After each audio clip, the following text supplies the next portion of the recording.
Hello guys, তোমরা দেখতে পাচ্ছ আমার বন্ধুর আজকে 10,000 ফলোয়ার্স কমপ্লিট হয়েছে। খুব ভালো কথা, কংগ্রাচুলেশন। কিন্তু ওইটা আজকেরে হবে না রে ভাই, ওটা হবে আজকে আজকে। তো গাইস, আমি ওর জন্য খুশি হয়ে 3টে কেক এনেছি।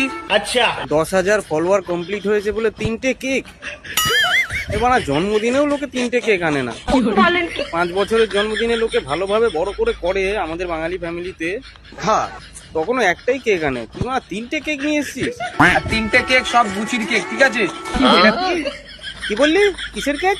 3টে কেক সব গুচির কেক, ঠিক আছে? 20,000 টাকা, এটা 20,000 টাকা, এটা 10,000 টাকা।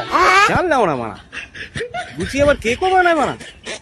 তুই জাঙ্গিয়া প্যান্ট টুপি বালচুল দেখিয়ে বলিস গুচির, ঠিক আছে, দুই একজন যারা জানে না তারা মেনে নেবে, তাই বলে এই কেক দেখিয়ে বলে দিবি তুই গুচির কেক? তো ভয় ডর বলে কিছু নেই, মনে একটু নেই যে মানুষ আমাকে দেখলেই মারবে? গাইস, যাই হোক, কংগ্রেচুলেশন ভাই। তোর বাবার বিচি বোকা ছোদা আমার। মিও যা, মিও আমরে, জানিস তো, যেটা আগে মন জিনিস ছিল, মিও আমরেতে 300 টাকা 299 টাকায় বালের কেক, গুচির কেক। গুচি বানা তোর জন্য কেক বানাবে? পাগলা ছোদা বানা আমার। আর তোর কাছে কে জিজ্ঞেস করে যে ক টাকা দাম? তোকে দাম কে বলতে বলেছে বানা? সাটা ভাঙা মার খাওয়ার জন্য, গালাগালি খাওয়ার জন্য এটাই যথেষ্ট, তোকে আর কিছু করতে হবে না। আমারও খুব তাড়াতাড়ি 10,000 ফলোয়ার হবে। আমি ভেবেছিলাম ওরা তোকে ডাকবো, তুই বানা যা ভাট বকলি, তোকে এবার ডাকবো কি? তোকে আমি দেখলেই এখন সেটা ভাঙা গালাগালি দেবো আর সেটা ভাঙা মারবো।